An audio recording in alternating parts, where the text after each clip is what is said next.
Since the pandemic, reading and math scores have dropped to levels not seen in 2 decades. A new book looks at how parents can help their kids learn better by understanding how their child's brain learns best.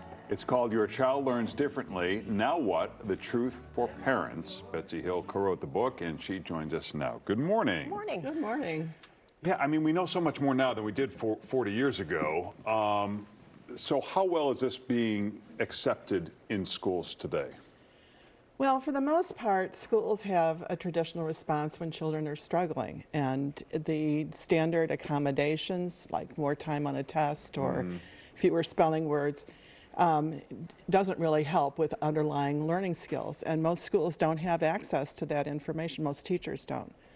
So what is the solution then? If it's not just adding extra time, what is the solution for a kid who needs a little bit of extra help or It's really, it's really understanding what their learning strengths are. You know, is their verbal memory better than their visual memory? How strong are their executive functions, which is attention and working memory? It's the way that we organize and keep track of what we're doing.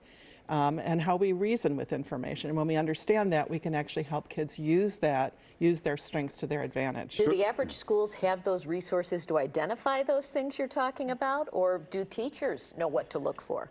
No, not usually. Yeah. And so this is something, only if there's a suspicion that there's a disability of some kind, and then you might get an evaluation and you might get an IEP, but we don't know that. Most teachers don't know that for the vast majority of their kids. Right, but so do we need to change the way we do things? Because if you have an IEP, chances are your parents took you separately outside of school to go get tested, which not every parent has the resources to do. Do you need a team of psychologists to evaluate every kid and then separate them into different groups so that they can be taught to their strengths and weaknesses? No, actually it turns out that the science has advanced and technology has advanced to make this kind of information very affordable, where you don't necessarily have to, because we're not looking for a diagnosis. We don't need to figure out exactly what category to put these kids in.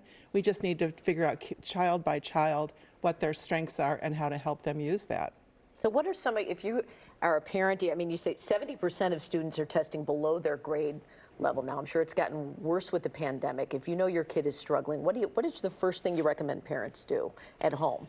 So the first thing that I would have them do is I would recommend they go on our website, and we have a free cognitive rating scale that they can use.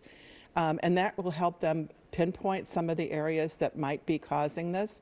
I would also have them go to their school, because ultimately the school should be about learning. Often it's much more about teaching than learning, but